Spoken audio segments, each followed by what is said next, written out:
દાહોદ નગરપાલિકા town hall ખાતે કેમ્પનું આયોજન કરવામાં આવ્યું।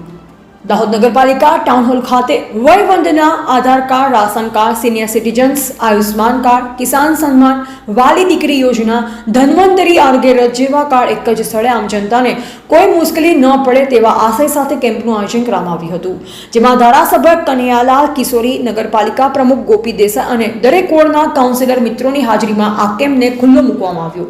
મોટી સંખ્યામાં દાહોદના લાભાર્થીઓએ કેમ્પનો લાભ લીધો। રિપોર્ટર દીપેશ ચૌહાણ, દાહોદ।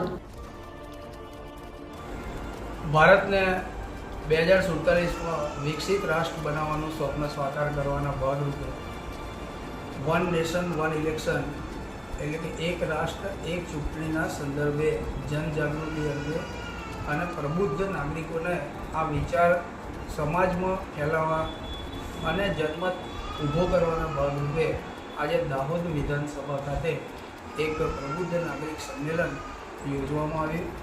આ સંમેલનની સાથે સાથે જનકલ્યાણકારી યોજનાઓનો કેમ્પ પણ રાખવામાં આવ્યો અને અમારા પાર્ટીના અને સમાજના તમામ આગેવાનો, માન્ય ધારાસભ્યશ્રી, નગરપાલિકા પ્રમુખશ્રી, શહેર પ્રમુખશ્રી, અમારા પ્રદેશના આગેવાન સુધીરભાઈ સહિતના સૌ આગેવાનો આ કાર્યક્રમમાં ઉપસ્થિત રહ્યા।